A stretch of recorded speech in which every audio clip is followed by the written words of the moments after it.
And good evening, everybody. Time for this week's Sunday Sit Down. So glad you're here. I have my High Point University hat on. I had a hat on a couple weeks ago, and my good friend, Dr. Nito Quabain, gave me a little trouble about having the wrong hat on. I had a Northwestern hat on. I spoke at the Kellogg School of Business at Northwestern University, and I had that hat on, and Nito kind of gave me a rough time about that. So I got to pay my allegiance here to High Point University. Paul, so good to see you. Hope everything is great over in the UK today. Things are great over there, and good to see you. Be looking forward to seeing you very soon. And just checking in with everybody. I hope you had a fantastic Thanksgiving for those of you here in the States. Sheila, you're here right at the beginning, and that is awesome. So glad you are with us tonight, and hope you had a great Thanksgiving as well. Hey, by the way, everybody, I want to say it at the outset. If you get a chance to share this, that would be greatly appreciated. That's how we get more viewers for the Sunday Sit Down, is for you to just take a moment and to share it with your followers here on Facebook. That works out great. I want to talk for a little bit tonight about something that my mentor talked about many, many years ago. His name was Grady Nutt, N-U-T-T. He always joked, that second T may not be much to you, but it's the world to me. Grady Nutt was an amazing person, an amazing humorist, an amazing speaker. It's kind of funny. He, in many ways, is known for having been a regular on the television show Hee Haw, but that was always such a misnomer to me, because he was one of the most sophisticated and thinkers and eloquent speakers that I've ever known. And he took me under his wing and gave me the chance to get started in speaking many, many years ago in the 70s. Hey, Scott, good to see you. Thanks for being here. And I wanted to talk for just a minute about something that Grady talked about. And he said that the challenge is that we have Thanksgiving, but we don't have enough thanks living. And that has always stuck with me. That it's great once a year to get family and friends together and to give our thanks for the blessings that we have. And I know that we've done it here in the United States. I know we have people watch this all over the world, and most countries have a Thanksgiving Day in one way or another wherever you are in the world. And so Grady's point was that we do such a great job on that day of giving thanks. But what we need instead of Thanksgiving is thanks living. In other words, living in this perpetual state of gratitude, living in this perpetual state of appreciation, rather than just carving out one specific particular day during the year to do so. So I wanted to mention that to kind of kick off tonight on Sunday Sit Down, is that one of the goals that I'll have for the coming year, and one of the ones I would encourage you to have as well, is to take this Thanksgiving week and this Thanksgiving holiday that we've had here in the States and that you have at different times throughout the world, and to recommit ourselves to thanks living, that we're going to be more grateful in 2019 than we were in 2018, and we're going to express the gratitude. You know, a lot of us hold our gratitude inside, and the gratitude you keep inside is important, but the gratitude you express has impact, and expressing the gratitude that you have is so incredibly important. So let's set as a goal for the coming year that we're not only going to be in Thanksgiving, but we're going to be in thanks living for the year to come. Hey, Sheila, thank you for saying that. That is so wild. Hey, Dana, great to see you too. I got to show you, if you don't know. Thanks, Marty. If folks haven't seen this and don't know what you're talking about, I have to show you here. Hang on just a sec. I can pull it up and share it on the screen. And I did not know this was going to happen. They did it there briefly before. But a friend of mine who put it on Facebook, and he was walking down Fifth Avenue in Manhattan and saw that. And so that is obviously the newer book Iconic, the newest book Iconic, and the folks at Barnes & Noble. And by the way, this Barnes & Noble at 555 Fifth Avenue in Manhattan sells more business books than any other bookstore in America. And so it's not just that it's on Fifth Avenue, and it's not just that it's in Manhattan. It is being featured in this way by the bookstore that sells more books, business books, than any other bookstore in the world. So that is really, I just can't tell you how grateful I am and how excited I am that was the case. I don't know. I mean, you've heard me talk about this before, but I still see myself as being this guy from Crothersville, Indiana, and I remember going to New York City on the senior trip. Our senior class was so small, we took the entire class on a senior trip to Washington, D.C. and New York City. And I remember my first visit in New York City, and it's just beyond my wildest dreams that now they're in Manhattan. I've written a book, and the book is in the window. So I'm talking about thanks living. I'm very, very grateful. So thank you, Marty, for that. Thank you, Sheila, for that. Hey, Tony, good to see you. Thank you. I appreciate you saying that. Alan, good to see you. Oh, I'm really glad you said that. That's the other crazy thing about the difference between a book and a speech is that if I'm giving a speech, and that's what I've done for so long, and you can kind of see in the eyes of the audience, are you getting through, or do you need to kind of reposition it, or do you need to take another stab at making sure you get your point across? And if audiences really respond to something, you can jump in and tell another story about it. So you can move and change and do different things based upon what the audience wants and desires. And man, oh man, you write a book, and I had a couple people go, oh man, it reminded me of this, and I thought, oh my gosh, I wish I could have put that in the book, right? They'll send me stories, so I keep them, getting ready, obviously, for the next book, whenever that is. But it's amazing because you put a book out there, and man, once it's out there, it's out there. There's nothing you can do about it. It's in the world, and so it always makes you feel good. The other thing, Alan, is I don't know if other people are like this, but as you're sitting there and you're writing, and it gets to be kind of a grind after a while. You just got to keep going on to get it finished, and you're researching all the time, you're writing all the time, and I as most people could tell, I've certainly never run a marathon, but I've heard them talk about hitting the wall. I think for every author, there's this point, where you kind of hit the wall, and you think, man, nobody's ever going to read this. What am I doing sitting here day after day writing this? And so to have somebody, Alan, like you, mention that you like the book is I can't tell you how appreciative I am of that and how blessed I am. Hey, darling, good to see you. Oh, gosh, Jolene, thank you for saying that. You look who's talking. You, too. You make such an impact on families and on agriculture and agribusiness and everywhere where you work. So I appreciate that. We just keep on keeping on. So you bet. Thank you, Dana. Yeah, nuggets to the next one. Always, Tammy and I had a horrible customer experience the other day. And that's one of Tammy's jokes is that, if we get great customer service, we're appreciative. And if we get bad customer service, it's material. So I may be the only guy that when I get bad customer service, I'm sitting there going, all right, let me write this down. That's good. That's good stuff. So it's funny how that works. So, and that's the other thing. I got criticized on LinkedIn the other day because I posted a critical thing about a business that didn't do what they said they were going to do, right? And somebody wrote and said, well, with all the negativity in the world, wouldn't it be great if we only posted positive things? And I responded, and I wasn't trying to be defensive. I was trying to just have an alternative point of view. And I think if all you do is post positive things, then people you lose an element of trust.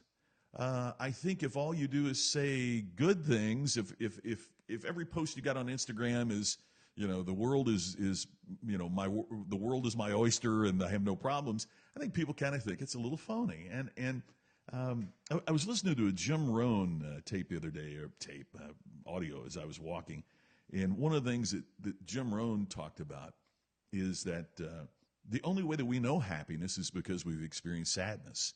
And the only way that we know pleasure is because we've experienced pain. And you have to have both. And if you don't have both, then you don't fully appreciate you don't fully appreciate the happiness unless you had sadness in your life. You don't truly appreciate opportunity unless you've been neglected. So those are the kinds of things I think are important. And I try to be 10-1, positive to negative. But I think somewhere along the way we have to recognize when things aren't right. Alan, yes, I know you did, and it is. And one of the interesting things, and whether you're going to write a book or not, to everybody watching, whether you're going to write a book or not, one of the things that's good about getting it on paper or getting it in your computer is it forces precision in thinking. it's easy when we're talking to float ideas and that's important. That's part of innovation. But one of the things I really discovered about writing is it forces a precision in your thinking. So, for example, it's easy to live day to day, but to sit down and write out and create our to-do list and create our plan for the day forces a greater level of precision, and therefore we tend to get more done. So whatever it is, the more that we can focus on it and get it written down and get clear about it, then the greater the likelihood is that we make good things happen. Oh, hey, Jack. Wow. Oh, my gosh. You are so kind. Thank you so much for saying that. I spoke, one of the earliest speeches I ever got paid for was I emceed and then gave a little speech at the World Livestock Auctioneer Championship Awards Banquet. And I will never forget that. I was still in college, and it was in Hershey, Pennsylvania. And I was close and I was cheap. I was the two things that they were looking for just for that night. It wasn't a huge, there weren't tons of people there, but it was a great, great event. And I felt so inadequate because you guys that do auctioneering, just the way that you make it flow and the way that you, can move a crowd and all the things that you make happen. Man, I'm a fan. So I really appreciate that, Jack. Yeah, go negative, Marty. That's one of the things in the book. It's, we have to do that. And Sheila, I know you've had a lot of crappy days with your health situation, but it does make you appreciate the good days even more. That's when my first wife, Sherry, was dealing with cancer. That was one of the things that they said is, how do you have such a great attitude? And she said, well, I know good days are coming. So if I can get through this, there'll be a good day. And I can deal with bad days as long as I know there's going to be a good day. And that's something that we all need to remember. There are good days coming. After every winter, there is a spring, as Jim Rohn always said. So that's the purpose of tonight. I just wanted to have you kick off this week. It's easy to do it the week of Thanksgiving. It's when we get back to the grind, and things this is a strange time of year, isn't it? Because, Christmas is, coming up, and it seems like things kind of slow down in one way, but then we have that real big kick to finish the year strong as well. And it's just kind of an interesting time, and it gets easy to be a little reticent about our work. Hey, Jonathan, good to see you. I sent you an email yesterday or last evening. I hope you got. The book was in the front window, the busiest shopping weekend of the year. I'm so glad you mentioned that. I forgot that to mention that. To have it there for Black Friday was just an incredible honor. It was just really a great privilege. Hey, Elisa, I didn't see you come in there. It's good to see you. Yes, we've had a great week here. Had 8 tons. By the way, I got to tell you this story real quick. Hey, Jason, good to see you. Simple and honest, you bet. Yeah, we're close and we're cheap. That's Paul. I would not recommend that as a company slogan, but we're close and cheap. I got to tell you real quickly. It was Tammy and myself and Farron and Tammy's son, my stepson Farron, and Tammy's brother Sean, and it was just the 4 of us for Thanksgiving. And Tammy cooked and worked so hard on everything last year. So we said this year we're gonna make it easier on you, Tammy. There's no reason if there's just 4 of us, for you to go through all this. So I saw where Whole Foods would cook the turkey, and you would go and you would pick up a turkey at Whole Foods, and it was pre-cooked, but then you put it in the oven for like an hour and a half, and depending on the size of the turkey, and they'd have mashed potatoes, and they would have green beans, and they would have dressing and all this kind of stuff. So we decided, what the heck, we're just going to do that. So I go to Whole Foods. It was so well organized. It was unbelievable. The people there were so friendly. They had a box that had McKain on it. The turkey is in it, along with instructions. Everything, I was able to do it. It was idiot-proof. I mean, it was amazing how good it was. And I know we're not supposed to talk about, Amazon being so great or, in small business. And I don't care who it is. I mean, our grocery store in Crothersville could have done this. But it was so well organized and so efficient, and the people were so friendly. It was an an ultimate customer experience. So people are easily critical. There's one, I can't thank them enough, because we came home, we put the turkey in the oven for about an hour and a half. Tammy added some horseradish, and we mixed up the mashed potatoes. It tasted absolutely like we cooked it from scratch. It was absolutely fantastic, and it was so easy. And I don't think it was any more expensive than buying everything that you need to buy to make all those ingredients from scratch. So it was just fantastic. Hey, Mike Clute, good to see you, my friend. Hey, our friends with Diamond Rio are out doing a Christmas tour, and I just saw the Oak Ridge boys posted they are caught in that ferocious snowstorm that's running through the plains and all that. So I don't know about the Rio guys, but man, there's some tough travel going on in the Midwest. So that's life on the road. I'm glad that you and I aren't in a bus somewhere. Right?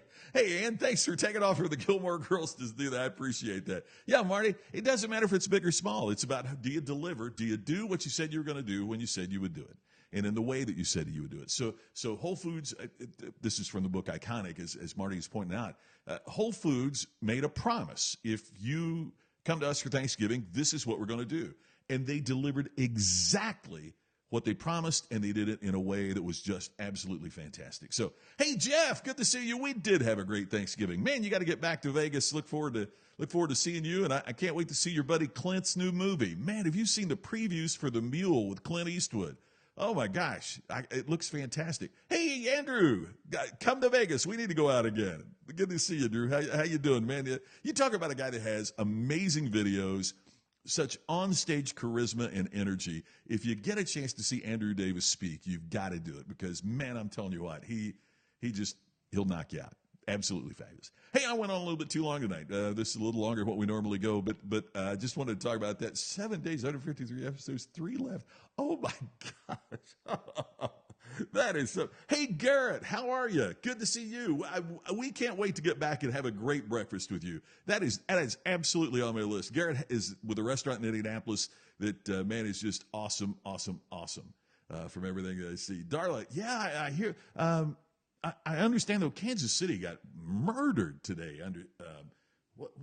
I saw one place at Wichita had was getting 2 inches an hour and 60-mile-an-hour winds. Oh, my gosh. I just can't imagine. Thank you, Sheila. Yeah, crazy.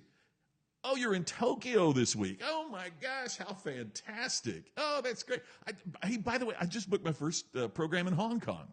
I'm going to be going to Hong Kong in 2019 to do a program there. So I've never been, so I'm really, really excited about going. So how great. That is fantastic. Hey, Garrett, what is the name of your restaurant? And want to know what your restaurant name is, and I'm trying to think, and I'm absolutely drawing a blank off the top of my head. Hey, thanks, Scott. I appreciate that. I've never been. I've spoken in Singapore and I've been to Malaysia, but I've never been anywhere in China or anywhere near there. So I'm really excited about it. I can't wait. It's going to be fun. I will be in Sydney right before that, so I'll be going from Sydney to Hong Kong. So that'll be an interesting trip. So and oh, there you go. Yep. Another Broken Egg Cafe in Fishers, which is, you're getting fabulous reviews, Garrett. I followed online, and people love you. So that's great. Hey, everybody, thank you so much for being here on the Sunday Sit Down. This is my favorite time of the week, and it is so cool that you would take time on your Sunday evening to be here. So thank you very much for that. And, yeah, make sure if you're in Indy, make sure you get over to Fishers and have breakfast with Garrett, because I promise if he's there, it's going to be fantastic. Andrew, thank you for being here. I'm really glad you're here, and I'll get together with you before I go over there. I've never been, so I'll look forward to your insight about that. Bruce, hey, good to see you. Oh, they predicted 6 inches, and you only got a half an inch. That is one time you're really happy they're wrong, aren't you? I mean, that's one time that you'll be glad that they missed the mark. All right, everybody, have a great week. Spend this week in thanks living. That's what it's all about. I look forward to talking to you again next Sunday on the Sunday Sit Down. Have an awesome week. See you soon.